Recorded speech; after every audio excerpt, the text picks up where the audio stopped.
holds his breath the night. வணக்கம். James கிளியரோட atomic habits பத்தி நம்ம பலரும் கேள்விப்பட்டிருப்போம். அணு அளவிலான பழக்கங்கள் ஒரு பெரிய பெஸ்ட் செல்லர். ஆமா. ஆனா இன்னைக்கு நாம இந்த புத்தகத்தை சும்மா ஒரு சுருக்கமா பார்க்க போறதில்ல.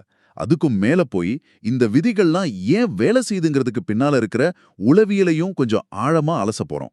நல்ல ஐடியா. நாம எல்லோருமே வாழ்க்கையில பெரிய மாற்றங்களை கொண்டு வரணும்னு தான் நினைக்கிறோம். ஆனா ஏன் அடிக்கடி தோத்து போறோம்? ஒருவேளை நம்மோட அணுகுமுறையே தப்பா இருக்குமோ? நிச்சயமா. நாம எல்லோருமே பெரிய இலக்குகளை நோக்கி ஓடுறோம். ஆனா அந்த இலக்கை அடையறதுக்கான தினசரி படிகள், அந்த சிஸ்டத்தை நாம கோட்ட விட்டுடுறோம். ரொம்ப சரியான பாயிண்ட். சரி, இந்த ஐடியாவை நாம ரமேஷ்னு ஒரு இளைஞனோட கதையிலிருந்து ஆரம்பிக்கலாம். என்ன சொல்றீங்க? ஓ, தாராளமா. ரமேஷ் நம்மள பல பேர் மாதிரிதான். தினமும் காலையில எந்திரிச்சு இன்னைக்கு நான் மாறிடுவேன், நாளை முதல் ஜிம்முக்கு போவேன், புத்தகம் படிப்பேன் அப்படின்னு தனக்கு தானே சத்தியம் பண்ணிக்குவான். ஆனா அந்த நாளே வரவே வராது இல்லையா? வரவே வராது. ஒரு மொபைல் நோட்டிபிகேஷன் இல்லைன்னா கொஞ்சம் சோம்பேறித்தனம் ஏதாவது ஒண்ணு அவனை இழுத்துடும். அந்த தள்ளி போடுறதே ஒரு பழக்கமா மாறிடும். ஆமா. அப்படி இருக்கும்போது ஒரு நாள் அவன் ஒரு வயதானவரை சந்திக்கிறான். அந்த பெரியவன் அவன்கிட்ட, தம்பி, நீ மலைய புரட்ட வேண்டாம், தினமும் 1% மட்டும் உன்னை நீயே மெருகேத்திக்கோ, அது போதும் அப்படின்னு சொல்றாரு. 1%? ஆமா. ரமேஷ்க்கு முதல்ல ஒரே குழப்பம். 1%ல என்ன பெருசா மாறிட போகுதுன்னு நினைக்கிறான். இருந்தாலும் சரி, ஒரு முயற்சி பண்ணி பார்ப்போமேன்னு தினமும் வெறும் 5 நிமிஷம் புத்தகம் படிக்கிறது, 5 நிமிஷம் சின்னதா உடற்பயிற்சி செய்யறதுன்னு ஆரம்பிக்கிறான். அந்த முதல் அடிதான் ரொம்ப முக்கியம். அந்த ஆரம்ப தடை. ஆமா. நம்ப முடியுமா?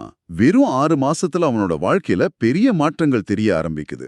அவன் இன்னும் தன்னம்பிக்கையோட ஆரோக்கியமா உணர்றான். அப்போதான் உனக்கு ஒரு விஷயம் புரியுது. என்னன்னு? பெரிய வெற்றிங்கிறது ஒரே நாள்ல நடக்கிற மேஜிக் இல்ல. அது ஒவ்வொரு நாளும் நாம செய்யற சின்ன சின்ன பழக்கங்களோட கூட்டுத்தொகைதான்னு. இந்த கதை தான் இந்த புத்தகத்தோட ஆன்மாவையே விளக்குது. ஜேம்ஸ் கிளியர் என்ன சொல்றாருன்னா, நாம எல்லோருமே இலக்குகளை பத்தி தான் யோசிக்கிறோம். நான் எடைய குறைக்கணும், நான் பணக்காரன் ஆகணும், அப்படின்னு. ஆமா, அதுதானே இயல்பு. ஆனா அவர் நம்ம பார்வைய மாத்த சொல்றாரு. நீங்க யாராக மாற விரும்புகிறீர்கள் அப்படிங்கிற அடையாளத்தை மையப்படுத்துங்கன்னு சொல்றாரு. இது கேட்கறதுக்கு கொஞ்சம் தத்துவார்த்தமா இருக்கே. ஒரு அடையாளத்தை மாத்துறதுன்னா என்ன அர்த்தம்? நடைமுறையில அது எப்படி புரிஞ்சுக்கிறது? நல்ல கேள்வி. ஒரு சிம்பிள் உதாரணம் சொல்றேன். சிகரெட் பழக்கத்தை விட முயற்சி பண்ற 2 பேரை எடுத்துக்கலாம். நீங்க ஒரு சிகரெட்டை நீட்டும்போது முதல் ஆள், இல்லங்க நான் சிகரெட் பிடிக்கிறத நிறுத்த முயற்சி பண்றேன் அப்படின்னு சொல்றான். ஓகே. 2வது ஆள், இல்லங்க நான் சிகரெட் பிடிக்கிற ஆள் இல்ல அப்படின்னு சொல்றான். ஓ, 2 பதிலுக்கும் பெரிய வித்தியாசம் இருக்கு. முதல் ஆள் இன்னும் தன்னை சிகரெட் பிடிக்கிறவனா தான் பாக்குறான். ஆனா 2வது ஆள் அவனோட அடையாளத்தையே மாத்திட்டான். எக்ஸாக்ட்லி. அதுதான் விஷயம். வாவ். நீங்க உங்களை நான் ஒரு ஆரோக்கியமான மனிதன் அப்படின்னு நம்ப ஆரம்பிக்கும்போது, ஆரோக்கியமான ஒருத்தர் என்ன செய்வாரோ அதை நீங்க இயல்பாவே செய்வீங்க. அது ஒரு போராட்டமா இருக்காது. அந்த பழக்கங்கள் உங்க அடையாளத்தோட ஒரு பகுதியா மாறிடும். சரி, இந்த மாதிரி பழக்கங்கள் நம்ம மூளையில எப்படி உருவாகுது? இதுக்குன்னு ஏதாவது ஒரு ஃபார்முலா இருக்கா? தெளிவான ஃபார்முலா இருக்கு. அதுக்கு பேரு பழக்க வளையம், அதாவது ஹேபிட் லூப். அதுல 4 படிகள் இருக்கு. 4 படிகளா? ஆமா. முதல் படி கியூ, அதாவது ஒரு தூண்டுதல். 2வது கிரேவிங், அதாவது அந்த பழக்கத்தை செய்யணும்னு வர்ற ஒரு ஆசை. ஓகே. 3வது ரெஸ்பான்ஸ், அதாவது அந்த செயல். 4வது ரிவார்ட், அதாவது அந்த செயலை செஞ்சதுக்கு கிடைக்கிற ஒரு பரிசு. இதை ஒரு உதாரணத்தோட விளக்க முடியுமா நம்ம அன்றாட வாழ்க்கையிலிருந்து? நிச்சயமா. உங்க போன்ல டிங்னு ஒரு நோட்டிபிகேஷன் சத்தம் கேக்குதுன்னு வச்சுக்கோங்க. அதுதான் கியூ, தூண்டுதல். கரெக்ட். உடனே யார் மெசேஜ் அனுப்பியிருப்பா, என்னவா இருக்கும் அப்படின்னு ஒரு ஆர்வம் வருது இல்லையா? அதுதான் கிரேவிங். ஆமா, அந்த ஆசை. அடுத்ததா நீங்க போனை எடுத்து இன்ஸ்டாகிராம துறக்குறீங்க. அது ரெஸ்பான்ஸ், செயல். சரி. புதுசா ஒரு லைக், ஒரு கமெண்ட் பார்த்ததும் உங்க மூளைக்கு ஒரு சின்ன சந்தோஷம் கிடைக்குது, டோபமைன் சுரக்குது. அதுதான் ரிவார்டு, பரிசு. Okay. Cue, craving, response, reward. இந்த சுழற்சி திரும்ப திரும்ப நடக்கும்போது அது ஒரு பழக்கமா மாறிடுது. யோசிக்காமலே நம்ம கை போனை தேட ஆரம்பிக்குது. சரியா சொன்னீங்க. அப்போ இந்த வளையத்தை நாம புரிஞ்சுக்கிட்டா இத உடைக்கவும் முடியும், இல்லனா நமக்கு சாதகமா பயன்படுத்தவும் முடியும். அப்படிதானே? ஆமா. இங்கதான் விஷயம் சுவாரஸ்யமாகுது. வாங்க அந்த 4 விதிகளை பத்தி பேசுவோம்.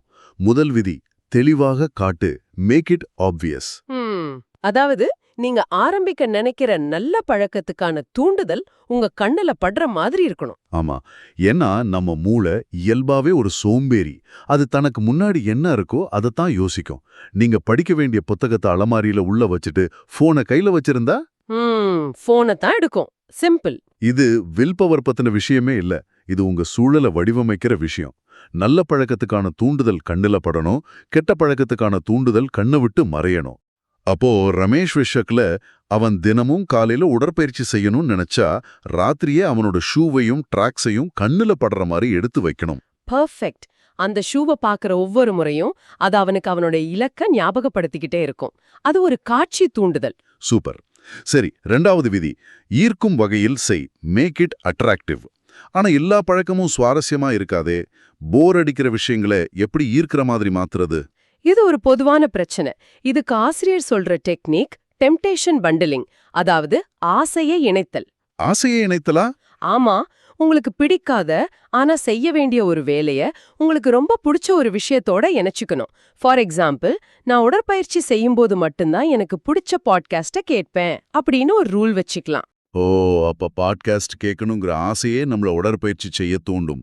நம்ம மூளைய நாமே ஏமாத்துற மாதிரிதான். ஏமாத்துறதுன்னு சொல்ல முடியாது, பயிற்சி கொடுக்கறோன்னு சொல்லலாம். உங்களுக்கு பிடிச்ச விஷயத்துக்காக கிடைக்கிற அந்த டோபமைன் பிடிக்காத பழக்கத்தையும் செய்ய வைக்கும். சரி, அடுத்தது 3வது விதி, எளிமையாக்கு, மேக் இட் ஈஸி. இது எனக்கு ரொம்ப முக்கியமானதா தோணுது. நான் கூட ஒரு முறை தினமும் 1000 வார்த்தைகள் எழுதணும்னு ஆரம்பிச்சேன். 3வது நாளே ஃபெயில். நாம எல்லோருமே செய்யற தப்பு அதுதான். ஆரம்பத்திலேயே ரொம்ப பெருசா யோசிக்கிறோம். தினமும் 1 மணி நேரம் ஜிம் அப்படின்னு ஆரம்பிச்சா நம்ம மூளை ஐயையோ 1 மணி நேரமான்னு சொல்லி அதை தவிர்க்க தான் பார்க்கும். ஆமா, அதுக்கு பதிலா ஜேம்ஸ் கிளியர் சொல்றது 2 நிமிட விதி, 2 மினிட் ரூல். 2 நிமிட விதியா? அது என்ன? எந்த ஒரு புது பழக்கத்தையும் 2 நிமிடத்துக்குள்ள சேர மாதிரி சுருக்கிக்கணும். தினமும் புத்தகம் படிப்பேன் அப்படிங்கிறதுக்கு பதிலா தினமும் ஒரு பக்கம் படிப்பேன். கரெக்ட். 1 மணி நேரம் உடற்பயிற்சி செய்வேன் அப்படிங்கிறதுக்கு பதிலா என் ஒர்க் அவுட் ட்ரெஸ்ஸை மட்டும் மாட்டுவேன். இது ரமேஷ் செஞ்சது மாதிரியே இருக்கு. அவன் ஆரம்பிச்சது வெறும் 5 நிமிஷத்துல. அந்த ஆரம்பத்தடைய உடைக்கிறது தான் இங்க நோக்கமா? மிகச் சரியா சொன்னீங்க.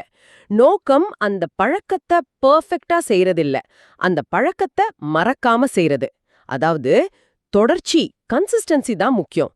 நீங்க ஒரு முறை ஆரம்பிச்சிட்டீங்கன்னா அதை தொடர்ந்து செய்யறது சுலபம். புரியுது. ஆனா இந்த 2 நிமிஷ விதியில ஒரு சின்ன ஆபத்தும் இருக்கு. என்னது? சிலர் அந்த 2 நிமிஷத்தை தாண்டவே மாட்டாங்க. இங்க நாம புரிஞ்சுக்க வேண்டியது 2 நிமிட விதிங்கிறது ஆரம்ப புள்ளி தான், அதுவே முடிவு புள்ளி இல்ல. Okay okay. நீங்க தினமும் ஜிம்முக்கு ட்ரெஸ் மாத்திட்டு 2 புஷ்அப் மட்டும் பண்ணாலும் பரவாயில்ல. ஏன்னா நீங்க நான் உடற்பயிற்சி செய்யறவன் அப்படிங்கிறவங்க அடையாளத்துக்கு ஓட்டு போடுறீங்க. வாவ்!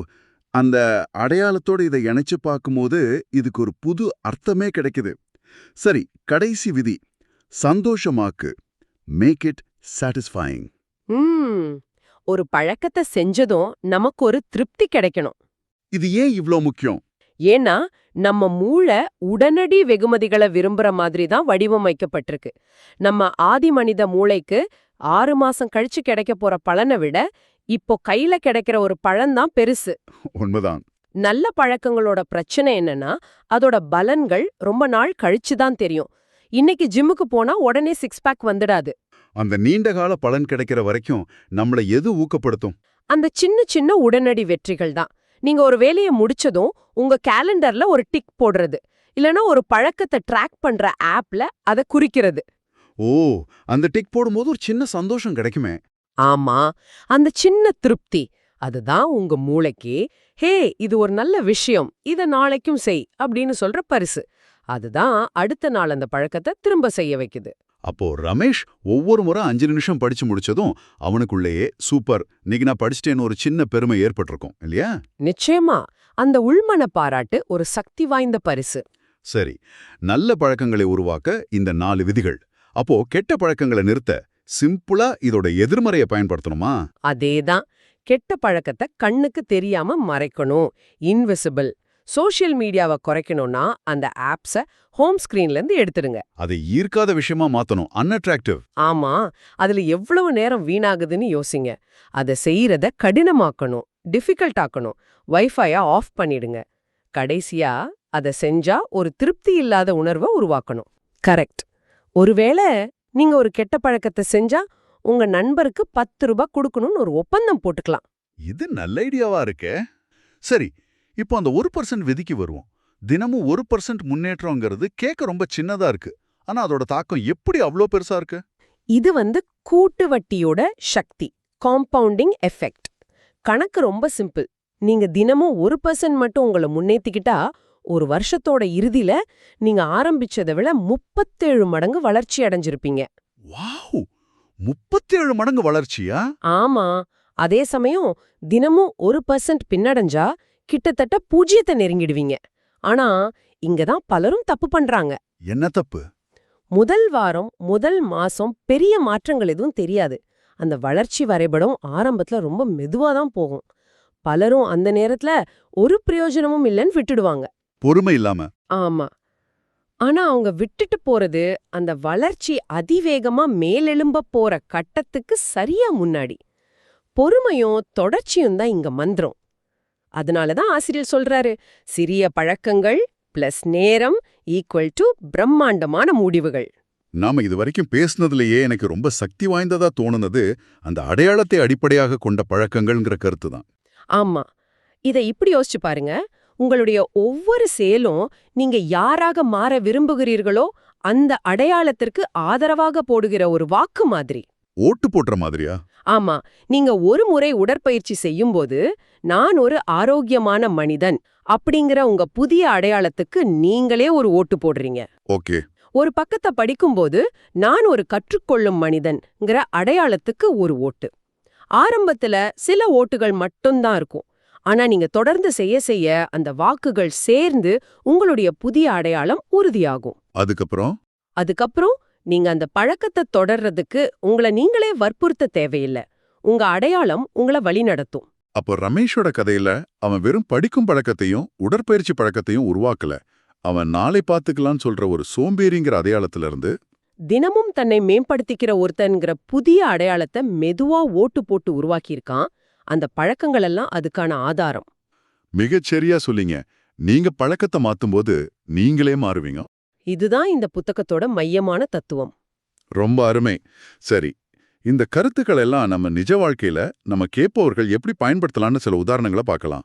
நீங்க ஒரு மாணவனா இருந்தா 1 மணி நேரம் படிப்பேன்னு சொல்லாம தினமும் 10 நிமிஷம் படிப்பேன்னு ஆரம்பிக்கலாம். ஒரு கண்டென்ட் கிரியேட்டரா இருந்தா தினமும் ஒரே ஒரு ஐடியாவை மட்டும் குறிப்பெடுத்து வைக்கிற பழக்கத்தை உருவாக்கலாம். மன ஆரோக்கியத்துக்கு தினமும் 2 நிமிஷம் தியானம் செய்யறது, இல்லனா ராத்திரி தூங்க போறதுக்கு முன்னாடி அன்றைக்கு நடந்த ஒரே ஒரு நல்ல விஷயத்துக்கு நன்றி சொல்ற பழக்கத்தை ஏற்படுத்திக்கலாம். அந்த சின்ன ஆரம்பம்தான் எல்லாத்தையும் விட முக்கியம். அப்போ இந்த ஆழமான உரையாடல்ல இருந்து நாம எடுத்துக்க வேண்டிய முக்கியமான விஷயம் என்னன்னா, வெற்றிங்கிறது ஒரே நாள்ல நடக்கிற அற்புதம் கிடையாது. அது ஒவ்வொரு நாளும் நாம செய்யற சின்ன சின்ன பழக்கங்களோட விளைவு. வில் பவரை நம்புறதை விட நல்ல ஒரு சிஸ்டத்தை உருவாக்குறது தான் புத்திசாலித்தனம். நீங்க இன்னைக்கு செய்யற சின்ன விஷயம்தான் நாளைக்கு நீங்க யாரா இருப்பீங்கங்கறத தீர்மானிக்குது. இறுதியா உங்க எல்லோருக்கும் ஒரு சிந்தனை. நாம பழக்கங்கள் எப்படி நம்ம அடையாளத்தை உருவாக்குதுன்னு பார்த்தோம். இப்போ உங்களுக்கான கேள்வி இதுதான். நீங்க ஒரு வருஷத்துல அடைய விரும்புற அந்த ஒரு புதிய அடையாளத்துக்காக இன்றைக்கே உங்களால தொடங்கக்கூடிய அந்த ஒற்றை 2 நிமிட பழக்கம், அந்த முதல் வாக்கு எதுவாக இருக்கும்? அது ஒரு பக்கம் படிக்கிறதா இருக்கலாம், 1 நிமிஷம் தியானம் செய்யறதா இருக்கலாம், இல்ல வேற எதுவாக வேண்டுமானாலும் இருக்கலாம். அந்த ஒரு பழக்கத்தை கண்டுபிடிங்க, இன்றைக்கே அதை ஆரம்பிங்க.